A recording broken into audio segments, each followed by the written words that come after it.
And it used language so well as well. You need to remember, as I said, there was a bit of a fear about the ANC at certain points. In fact, many people in Britain even thought at times the ANC was a terrorist organisation. But this campaign used language to help. It used phrases such as votes for freedom. It made reference to phrases such as friends of democracy in Britain. Now these are all this is all language that we in Britain can really struggle to disagree with. And so it widened its appeal for a divisive cause. It showed people in the UK that actually it was easier for them to vote with their wallets than it was for many South Africans to vote with their voices. And that creates a mass appeal for potentially a divisive cause.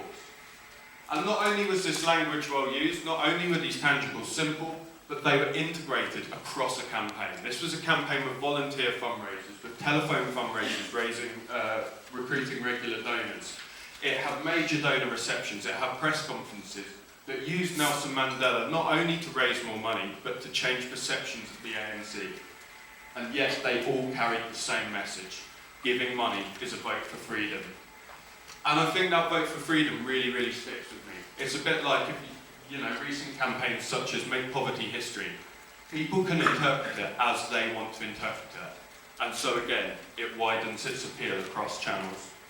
To create a banner so simple, so historically important, and yet so all-encompassing to different audiences, I wish I'd thought of that.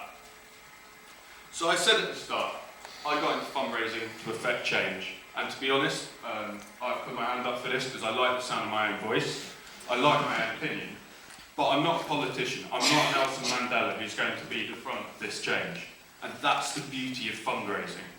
We can provide the fuel to help these figureheads front genuine change in the world.